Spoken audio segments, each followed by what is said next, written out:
Ay, magandang gabi ho mga boss. Ginabi na naman. Mamaya magkulab tayo.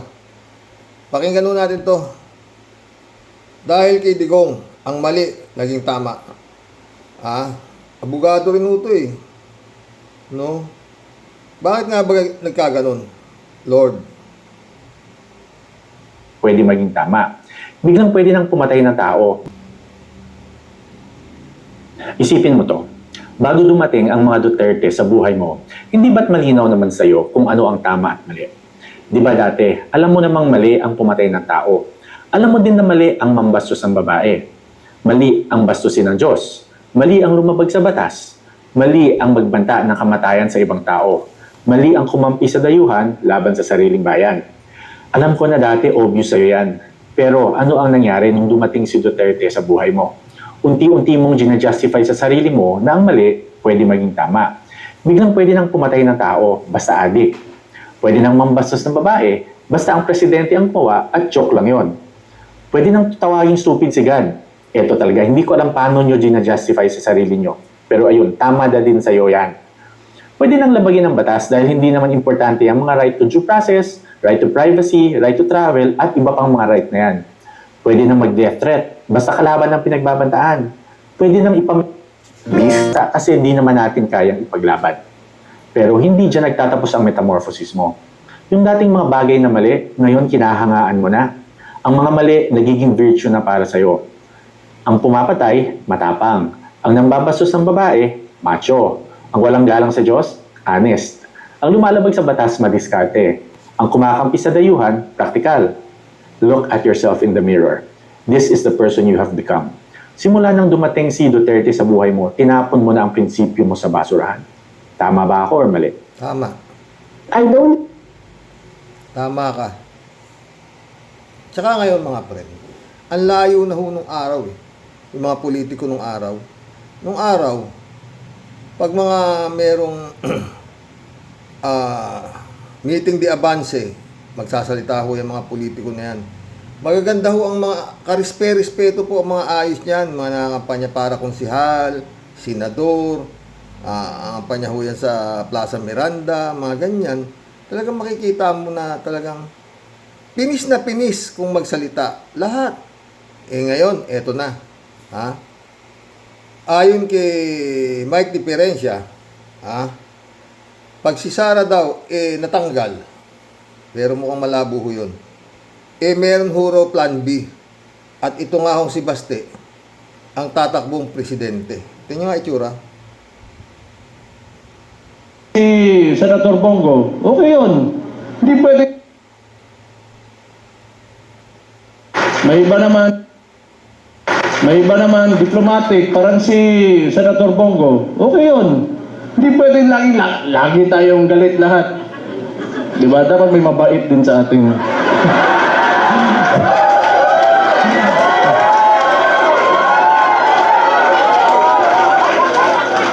Hindi, good nature na tao si Senator Bongo. May iba naman, diplomatic, parang si Senator Bongo, okay yun. Hindi pwede lagi tayong galit. Yan ho, itsura ng mga politiko ngayon. Tatakbong presidente yan. Oo. Si Boy Nguya. No? Boy Tato. Yan ho, ang ano. Pinapalakpakan ho ng tao ngayon yan. Nung panahon nung wala pa martial law, naku, baka balibagin ng kamatis to kung ganito itsura nito para magsalita sa Plaza Miranda sa mga meeting de avance. No? Wala na. Kaya, malabo na itong Pinas na to. To si Panelo. Lenny will. I don't think BP Lenny will run. Tatalo na siya. Ayaw niya na masaktan ulit. Tsaka nga, alam niya naman na... Ba't ikaw? Puro talo ka yata kada tatakbo ka. Manhid ka ba? Kaya hindi mo nararamdaman na nasasaktan ka. Diba? Ano pa? Situasyon eh. We mean, what's the situation? The situation is talagang si Inday Sara ang destined to be president. I don't think BP Lenny will run. Tatalo na siya. Ayaw niya na masaktan ulit. Tsaka nga, alam niya naman ang sitwasyon eh. We mean, what's the situation? The situation is talagang si Inday Sara ang destined to be president. I don't think BP Samantakin mo yan, ano. Para kasi kibuloy, ah. Kaya mo magsalita ng distinct. Oh, ha? Kagaya no, si Gibuti Doro, sabi ni Kibuloy, siya raw ang distinct na maging presidente. Oh, talo, si Pinoy ang nanalo, di ba? Oh. Magagaling itong mga tao na to, no? Basta Duterte na walang ha? Ito, si Duterte. Perno ako pupunta. Kasi doon sa langit, wala kang mapalado. Putang ina, huwag ninyo akong takutin kasi gusto ko rin mamatay pero gusto ko sa impyerno ako pupunta. Kasi doon sa langit, wala kang mapalado. Putang ina, huwag ninyo akong takutin kasi gusto ko rin mamatay pero gusto Yan. Yan ang lahi. Yan Duterte. Ha? Na hanggang ngayon, nangunguna pa sa survey, ayon sa mga surveyor, no? Saan pupulutin itong bansang to, mga boss? Pag nakabalik yung mga yan, no? Silpin mo, sabi nga ni Panelo, si Sara daw ang distinct na maging presidente. Puta na. Mantakin mo magiging laman ng Malacanang, sus Mariosep, kaso-kaso ka na. Ewan, kung saan pupulutin itong bansang to, mga boss. Wala na eh. O, tingnan nyo mga itsura, oh.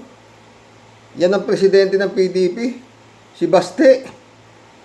Aba, hanggang dito na ho ang tato, oh. Puno, hanggang batok. Buong katawan, tato. Pinapalakpakan pa ng tao. Ano na yan? Wala. Eto naman, si Shell Jokno. Bebo, si BP, Sara Duterte, ay dapat, Who were those who were held liable in the notices of disallowance? The Vice President. When there is a notice of disallowance, this is based on the Joint Circular 2015-01 on the use of confidential funds. Hindi po na-comply ang requirements ng Joint Circular. And once a notice of disallowance is issued, there now gives rise to an obligation on the part of the persons responsible to restitute the amount. Is that correct? Yes, Madam Chair. So, ganun lang ba yun? I-restitute lang yung amount? Walang kaso? No? Ibig sabihin yan ay sa mata ng COA, yung mga confidential funds na yon ay dapat babalik ng mga nabanggit yung opisyal beginning with Vice President Duterte dahil nga walang naging basehan sa kanilang paggamit. Am I correct? Yes, Madam Chair. So it's clear that the consequence of the issuance of the corresponding notices of disallowance is the obligation to restitute. In Filipino, ibalik ang pera. That is 73 million for the 2022 fourth quarter and 375 million for the 3 quarters of 2023. Oh, that's a very interesting development. Who were those who were held liable in the notices of this? Antakin yung pera yan. 73 million tapos 375 million. Tapos ang salin lang nito si Sayad na dineklara niya 88 million. Saan napunta yung mga million na yan, no? Pero sabi nga ni Mike Diferencia, bakit yan na sinisilip nyo? Billion yung flood control. Puro flood control ang iniaano no? Basta to mga friend. Pag itong Duterte, paulit-ulit na lang, hindi ho to. Patay kang bata ka. Oo, pag nakatakbo to. Oo. At ito yung nanalo at nakabalik sa pwesto, putang na. Sabi nga ni Secretary Ronald Lamas, pag yan na nakabalik itong mga bye-bye. Ewan ko, no? Kanina napanood ko si Martires. Nagpapaliwanag siya. At wala siya sinasabi. Kung hindi sinungaling nga ito si Madriaga, ganito, ganon, ganito. Kasi nasabit yung pangalan niya eh. Ito palang Martires na to, mga boss. Appointee rin pala ni Digong to sa pagiging Supreme Court Justice. No, si Digong din pala nag-appoint dito. At pagkatapos sa pagiging Supreme Court Justice niya, ginawa siyang ombudsman. Oo. Pero ayon kay Martires, siya raw napakalinis daw ng kanyang reputasyon. At hindi raw siya tumatanggap maski na lagay na Skyflakes at saka Coca-Cola. Siya raw napakalinis niya. Ewan ko. At siya raw isang mahirap lang. Parang ano rin no, yung dialogue din ni Digong na siya'y mahirap lang. Oo. At yun nga, puring-puri niya si Digong dahil si Digong daw hindi raw masalita. Magawa raw talaga. Kanina pinanood ko yung interview niya, putya haba, 30 minutos. O, wala siyang ginawa doon kung hindi purihin si Duterte. Napakabuting presidente ni Duterte. Natural, si Duterte nag-appoint sa kanya. Bintakin mo, ginawa siyang justice, pagkatapos ginawa siyang ombudsman. Ha? Wala raw siyang ano. Pero, tinanong nung host, Karen Jimeno yata, kung sakasakali, patatawag siya sa Kongreso, kung ayaw ko, pupunta raw yata siya, ganun-ganun. O, basta wala siya sinasabi kung hindi si Madriaga raw, hindi raw polluted testigo. Ganun niya. Oo. Iisang dialogo nila na si Madriaga hindi na daw dapat pinatulan pa para magsalita ng kung ano-ano sa Kongreso. Yun, iisang dialogo nila, Mike Diferencia, yan si Martires, si Amy Marcos, iisang dialogo nila, no? Pero ang tanong dito, bakit si Sayad hindi pa nagsasalita, di ba? Yun yung mga friend. Wala. Basta ito nakalusot, na sigurado namang lulusot, dahil nga pagdating sa Senado, by hook or by crook, acquitted ito. Oh, pero yun lang, nakita na nga yung baho. Lalabas lahat yan sa Kongreso Oo, pero matagal pa yan. Masyadong mabigat. Oo, mabigat napakabigat banggain ng Duterte. Oo, napakabigat. Kasi nga kanila yung Supreme Court, doon ang takbo Di ba si Mans Carpio, nagpasaklolo na rin sa Supreme Court. Di ba? Bakit nga hindi doon tatakbo? 13 yung justices appointed ni Digong. Nagtataka lang ako, bakit bago siya bumaba, nakapag-appoint siya ng ganun karaming justices sa Supreme Court, 13? Ano ba ginawa doon? Ibig sabihin, sabay-sabay na yung mga justices nagsipagbitaw para ganun ba nangyari doon? Natapos na yung termino nila o nag-resign sila para palitan na sila ng iba ni Digong? Dati alam mo. Magaling si Digong. Oo, magaling. Oo. Kaya pala ganun lang kung umasta. Ang ano lang doon. Nadali siya. Nadakip siya sa ng ICC. Di ba? Ay, nako mga boss. Ang gulo ng Pilipinas. Basta isa lang ang sigurado sa tema ng takbo, sasampaho ito sa Senado. Oo. Mai-impeach yan dito sa Kongreso. Oo. Kung ganun nga, baka mamaya ay nako, Lord. Remember, numbers game ho yan sa dami ng pera nitong Duterte. Baka sa Kongreso pa lang, hindi. Nako, puta. Ewan. No? Wala mga boss. Ang lupit. Ultimo kapatid niya, ito. Hindi nila kayang sirain si Inday dahil hindi siya gumawa ng ikasisira ng kanyang pangalan. Kaya gagamit sila ng taong wasak na ang pagkatao para subukan wasakin din ang vice-presidente. Oo. Takin mo yan. Hindi kaya kinikilabutan to. Hindi raw kaya sirain si Inday. Lord. Inaamin ko, ginamit ako at naging kasangkapan ng isang gobyernong taliwas ang pamumuno sa uri ng serbisyong bayang iminulat sa akin ng aking ama. Ito ang gobyernong nangako na pagpapatuloy ng nasimula ni PRRD, ni President. Tangina, mantakin mo. Nangako ka ba, PBBM, na itutuloy mo na simulan daw ni PRRD?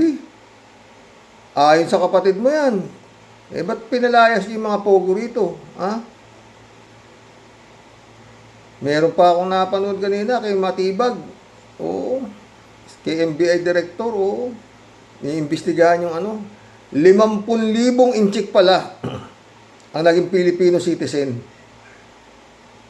Nakakuha ng mga birth certificate doon sa late filing of birth certificate daw. Doon sa banda, kung saan yung mga Davao, kung saan saang lugar, Mindanao, doon kumuha. 50,000, mantakin mo. Wala ho yung na talagang masyadong nagarapal ni Digong itong Pilipinas. Walang nakapalag eh. Tuloy mo, Baba. Rodrigo Roa Duterte, ngunit naging simula ng pagbagsak ng ating bansa. Kahit kailan, hindi ko kinonsinti at wala akong balak konsintihin ng kapatid ko. At kahit kailan, hindi rin naman ako tatahimik.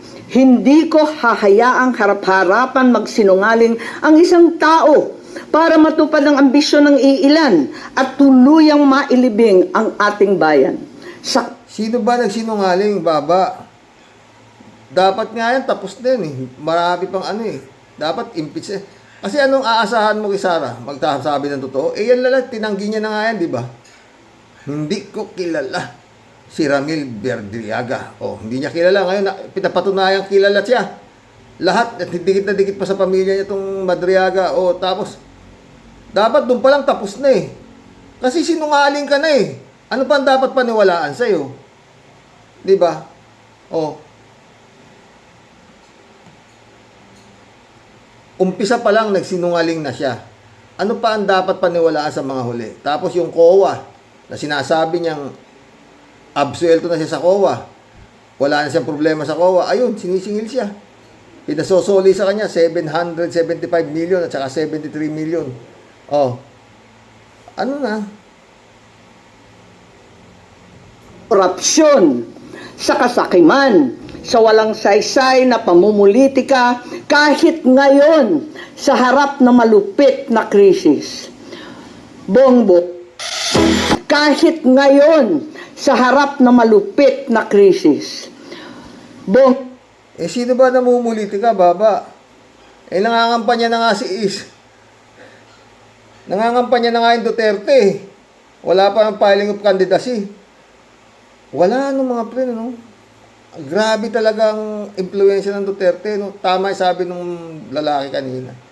Na yung mali, naging tama sa panahon ni Digong. At hanggang ngayon, eto, puro may tama pa rin itong mga naiwan niya, Pangulong Marcos, alam mo ang katotohanan. Andun ka. Magkasama tayo. Kung hindi mo ito ipinag-uutos, walang dahilan para hindi mo itama ang kasinungalingan na ito. Huwag mong konsintihin ang mga politikong ginagamit ang sinungaling na si Madriaga. Tandaan nyo ito. Grabe, Si Madriaga pa nagsisinungaling. Tinanggi nga. Sino ba sinungaling? Tinanggi nga ni Sayad yan eh. Nakilala niya yan eh. O ngayon, mga pre, ewan ko. Mga Pilipino. Oo. Kung nakikita na nga, 69% ng mga Pilipino gusto itong pabor sa ma-impeach si Sara. Na ituloy itong impeachment trial nito ni Sara. Oh. Ano pa pinagsasabi nito, sis? Wala mga boss. Mantakin nyo. Pag nakabalik yan Duterte, yun ang kawawa yung Malacanang. Lord. Basta yun, magdasal na lang tayo, nahati nawa wag na makabalik itong mga demonyon to, O narinig nyo naman kung saan pupunta si Digong, saan niya gusto? Sa impyerno. Bakit? Maraming babae daw doon na magaganda. Sa langit, wala raw kwenta. O, di mo, gaano ka, anak ng puta. Kakilakilabot na ho to. Ito pa, ito sa, o. Sinisira raw yung magandang ano ni Sara Duterte. Ay, nako Lord. Painom na ho ako ng Losartan. Pasensya na kayo. Halo-halo ho yung ating mga topic ngayon, di ba? Oo. Yung kaya matibag, ang matibay. Oh. 50,000 na in-check. Nung panahon ni Digong, naging Filipino citizen. Kaya ito si Alice Go, di ba? In-check, naging mayor. Oh. Puta ng Pilipinas. Talagang masyadong nabalahura, no? Tama yung sabi ng lalaki, no? Yung mali, naging tama. Murahin ng Diyos, bastusin yung mga babae, patayan dito, patayan doon, best president pa rin. No? Ay, Lord. Ewan. Magkulam na tayo, mga friend. Oh. Si ano pa? Si Martires pa, talagang napakagaling daw ni Duterte. Ba't di nga gagaling, putang? Oh, dapat talaga maimbestigahan lahat to, mga friend. Itong mga daldal na to, maimbestigahan lahat to. Oo. Iba. Pag wala. Nako. Pupos, mother, pati daughter. Halo-halo ho topic natin, di ba? Putik yan. Sa dami ho na. Mariosep. Librado Dubigo, shout out. Blessed morning, Karox and all warriors. Aba, may sayad na rin itong si Jaime Baba Lacson. Hoy, tumigil ka nga. Baba, leche ka. Yung David Ali Mendoza. Good evening po, Karox. Siyempre, babawi yan siya haba na baba. Punyango nga po kasi. O, diba? Kalat ni Baya, shout out.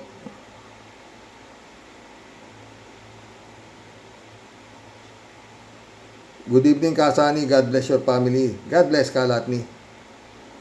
Rodelio Felipe, shout out. Baba Black Sheep, gawa ka na naman ng kwento. Barbero, ikaw ang sinungaling. Totoo yan.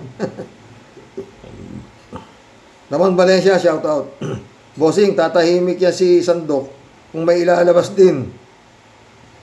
Si Mr. Madriaga na iPhone nabigay ni Gongdi. O malamang. Meron yun eh. Ramon Valencia. Mantakin mo. Lahat nagsasabi na credible witness, itong si Madriaga. Pagdating kay Pangelo, lahat na, pati kay Martires, kay Baba, lahat sila nagsasabi. Si Diferensya, si Mike Diferensya, lahat sila nagsasabi na hindi raw dapat pinapakinggan niya si Madriaga. Sino pakikinggan? Si Sayad, na nagsasabing hindi niya kilala si Madriaga. Ang ina nyo. Rodelia Alpilor, shout out. Hello po, Sir Rox. O nga, sir. O nga po, sir. Yang si Baba na yan, sobrang nakakasuka na siya. Talagang nuno ng sinungaling. Lahat ng sinasabi nila, puro ka sa kanila mismo bumabalik. Tama po siya. Kaloka. Bakit nga ba ganyan si Lustay?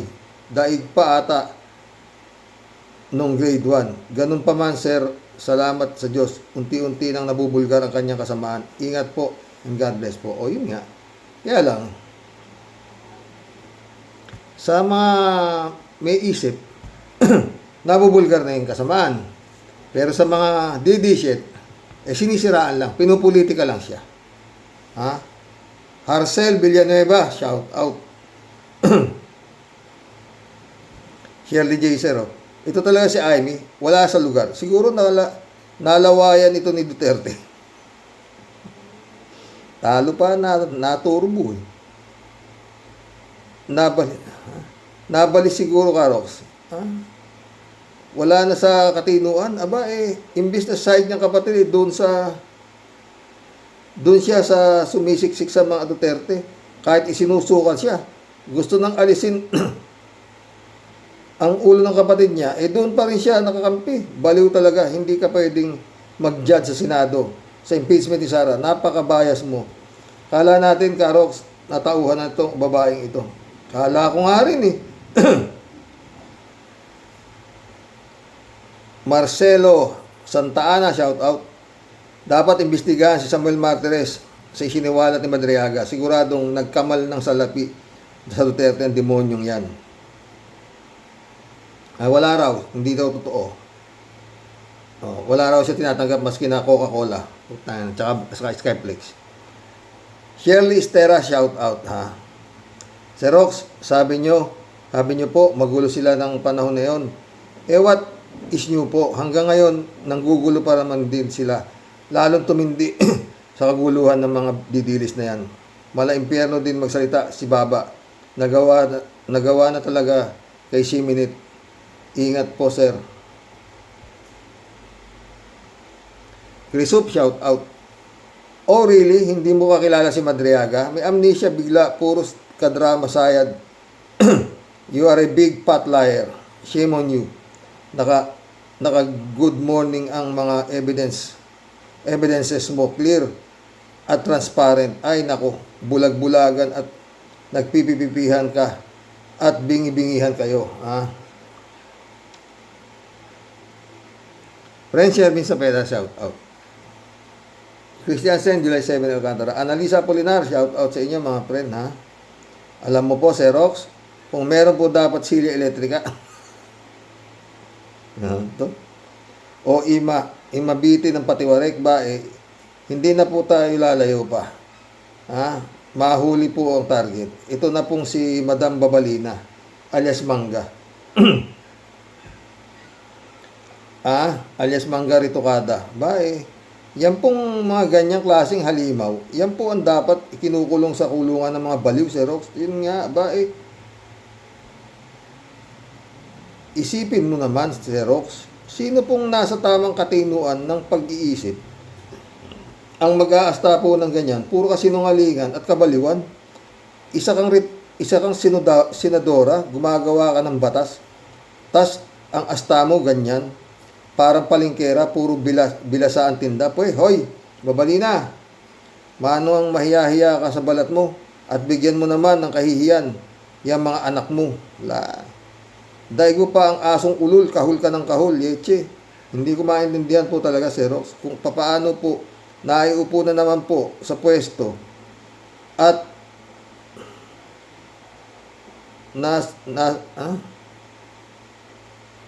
nasali na naman po ulit. Yan po talaga ang mahirap pag ikaw isang ubod ng yaman at maimpluwensya.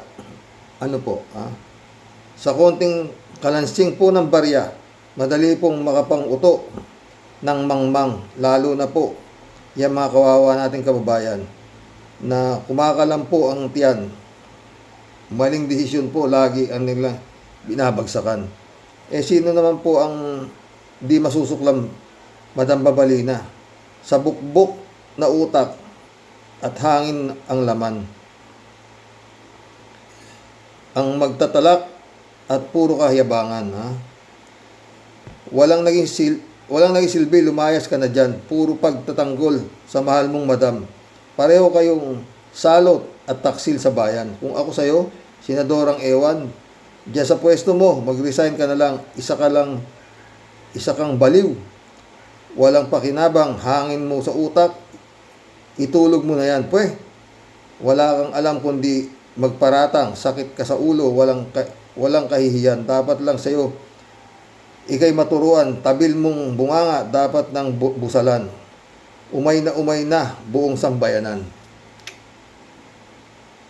Wala no? Friend Shervin, wala.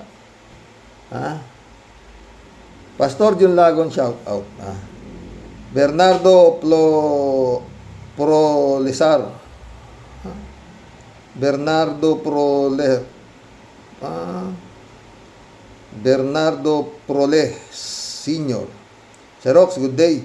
Good day po. For me, ano pa ba ang aasahan natin diyan kay Senator Amy? Natural, ipagtatanggol niya ang best friend niyang si Inday Sayad at siya ang sinungaling. Pareha sila ng best friend niya. Itong si Amy na ito, DDS na to. Nakakatuwa naman. Mali ang kinakampihan. Hope huwag kang magsisi sa bandang huli. Tansya ko, baka nga puta na. Alam mo, hindi naman tanga to eh. Para gumanito to kung walang alam to na baka may mangyayari, no?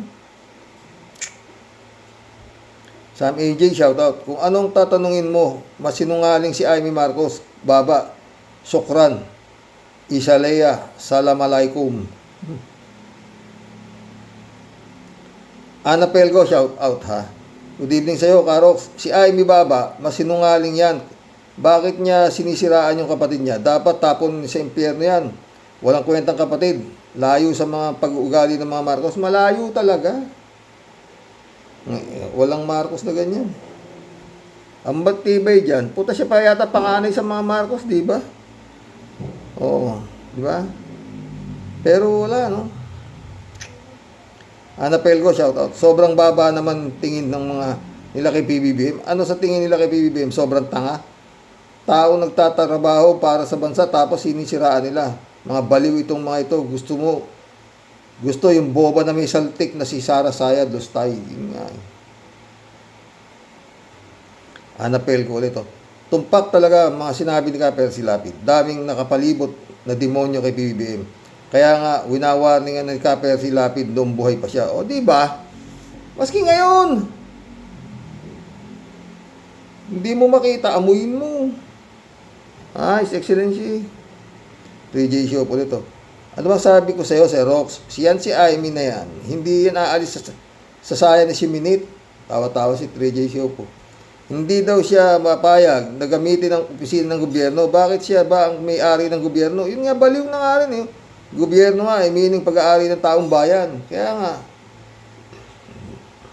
wala na eh. Wala sa ulo. O sige, kasinungalingan yan para sa iyo kasi DDS ka, para sa DDS, ang totoo ay kasinungalingan. At ang kasinungalingan ay katotohanan. Yun nga. Kasi nga, mga kampon kayo ng dilim. Wala sa inyo katotohanan at hindi kayo marunong maka-analyze ng katotohanan kasi nga, ang devil ang inyong poon. Totoo yan. 3J Hope. Mga demonyo nga ito eh. Tama. Yung tatay digong nila ayaw sa langit, gusto sa impyerno kasi maraming babae. 3J Hope ulit to. O di ba Sir Rox, nung ko pa sinasabi dito sa vlog mo na si Sheminet, hindi naman abogado talaga. Nakapasa lang yan dahil sa either tinakot ang prof para ipasa siya na binayaran. Pwede ding pareho. Tinakot at binayaran para bang ganito ang eksena. Duterte Envoy, ano, ipapasa mo ba si Sara o matatanggal ka sa trabaho? Sige po, ipapasa ko na po. Duterte Envoy, good. Madali ka naman palang kausap. O eto 10K, parang pang merienda. Tawa-tawa. Sir Rox, script writer ako, di ba? O, totoo, ang ganda ng script mo, ha? Totoo yun. Kala mo, niniwala naman ako dyan, eh. Pwede kang direktor. 3J Show pala ito. Eto pa, Sir Rox. Manggagalaiti lalo sa galit si Shiminit at Manang Amy dahil si Poging Sentry ang susunod na sasalang sa Congress hearing. Naku po, dala ni Sentry ang bank account ni Shiminit. O ano naman sasabihin pa? Ano sasabihin pa rin ba ni Manang Amy? Kasi nungalingan yan. Di totoo yan. Kung hindi pala totoo ang laman ng bank account ni Shiminit, di withdrawin ng gobyerno at ilagay sa kaban ng bayan o ibigay sa mahihirap pag di naghurimentado si Shiminit.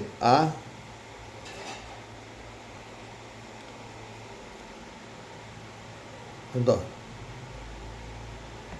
3J Show po nito, Sir Rox, pagdating ng impeachment case na ito ni Shiminit sa Senado, kahit pa lamang ang DDS Senator dyan, hindi nila basta-basta i-aako si Shiminit. Mahirap.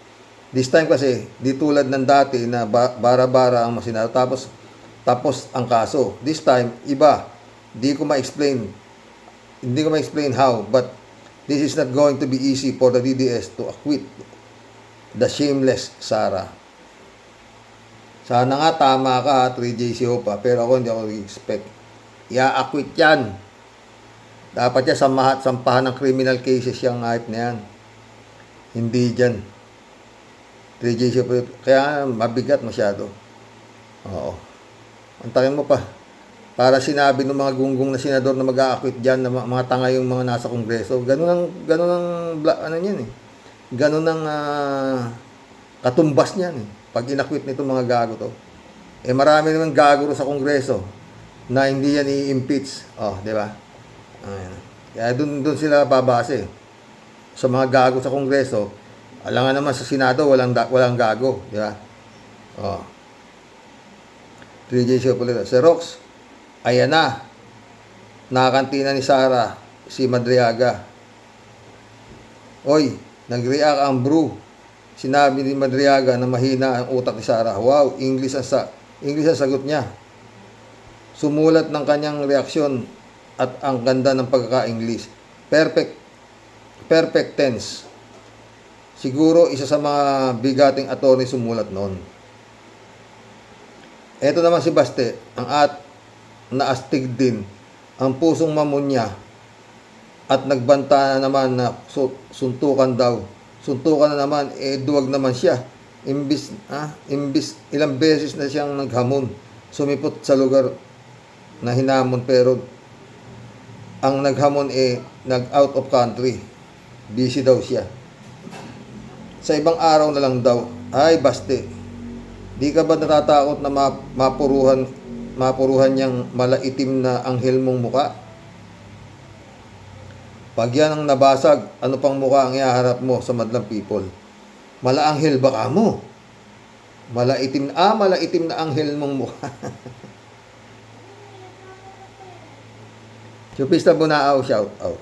Good morning po ulit sa mga kawaryos. Ano ba naman nakakasuka na naman pagtatanggol mo sa puon mo? Kapatid mo ba talaga si BBM ha? At Irene, grabe. Harap-harapan nung sinasaksak ang mga Marcos. Siguro nga di ka totoong tunay na Marcos kasi kung totoong masama si BBM, pagkasama-sama ng iyong kapatid, di mo siya tatraydorin. Wala talagang makapal na mukha. Ha? Chupista ba na ulit? Kuya, si Gutesa bago po yung 18 Marine. Siyempre, ikaw ba naman ginawa mo na ang lahat tapos iiwan ka sa ere? Kawawang RM. Siya pang pinapalabas na sinungaling. Sana humaba ang ilong habang hanggang sahig ang nag-a-accept siya kay Madriaga na sinungaling. Sorry po sa dasal ko. Kasi naman si Madriaga nga po ang nagsasabi ng totoo. At nanganganib pa ang buhay ni Madriaga. Hindi pa nila nakakita ang katotohanan o ayaw lang nilang tanggapin na nakakalungkot na ayaw mag-isip ng tama. Sorry po kuya sa haba ng comment ko. Salamat po at sa pagtitiyagaan yung magbasa ng comment naming lahat. Sana marami pa pong manood sa iyo. Amen. Sana nga. Mary Lebron, shout out ha. Jojo, shout out. Eddie Luna, shout out ha. Hi, hello Karox. Magandang araw sa iyo dyan. Ako'y talagang nagtataka. Bakit itong si Amy Baba? Siya yung nanggagalaiti at galit na galit kay Ramil Madriaga.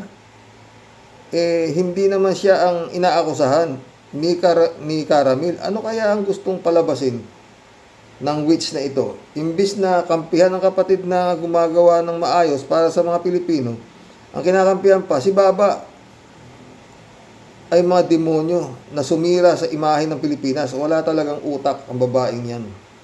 Yan ang napala ng mga bumoto dyan nung nagdaang eleksyon.